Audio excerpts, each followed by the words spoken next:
So the SourceFed channels have just announced that they're being cancelled. And despite being in the middle of so many ridiculous things happening on YouTube that make the future of the platform really uncertain, especially for people like me who are just now trying to make themselves a home on it, this one hit me hard. And it's not because I've been watching from the beginning. I haven't been. I've only jumped on in the last year or so. But it is a channel that has served as a huge inspiration for me in this last little leg of trying to define who I want to be on YouTube. And it is a titan of YouTube.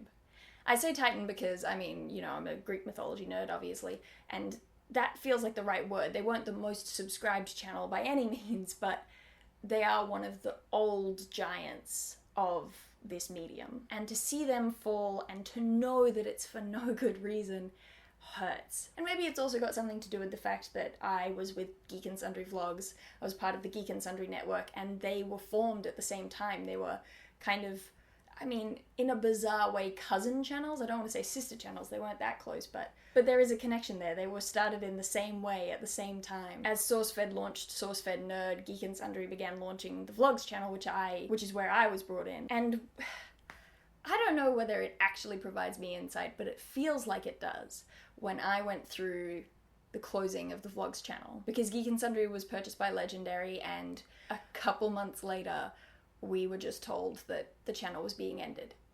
We had just surpassed 100,000 subscribers, and despite the fact that there was almost no cost to producing the channel, we got paid pittance, and all of the equipment and bulk of the editing, all of that stuff came down to us. So the cost was minuscule. Even if the channel wasn't earning as much as they had hoped it was, it still wasn't running at a loss. And so it's this bizarre thing of looking at this, watching the audience response ahead of time, knowing that something was up during the silence. Everyone sort of said, we've not heard anything, let's not jump to crazy conclusions and think that it's cancelled. But from watching it happen from the inside, when our audience started to clock to something happening, audiences are smart.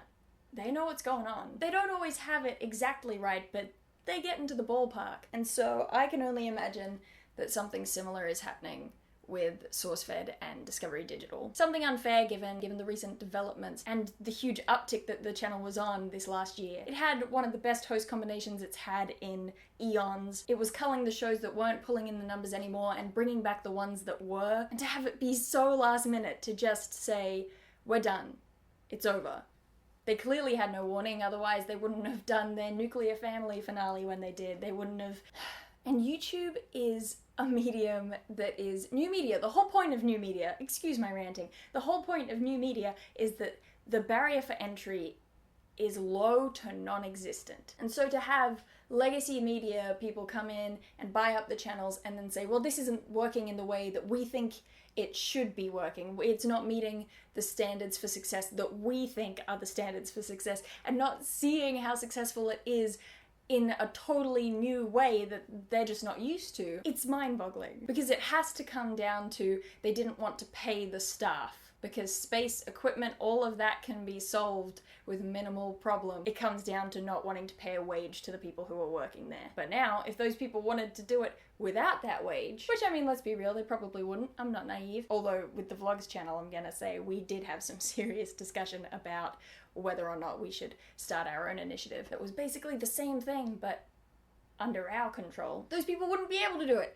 because that's the kind of thing that happens when you get let off by a company like this. You have to sign a termination contract, which is basically, it acts among other things as a non-disclosure agreement, which says that if you say anything that the company doesn't like about them, then you can get in a whole lot of trouble. It's just, it all works in dumb ways that it shouldn't be working, and it results in unfair things that aren't deserved.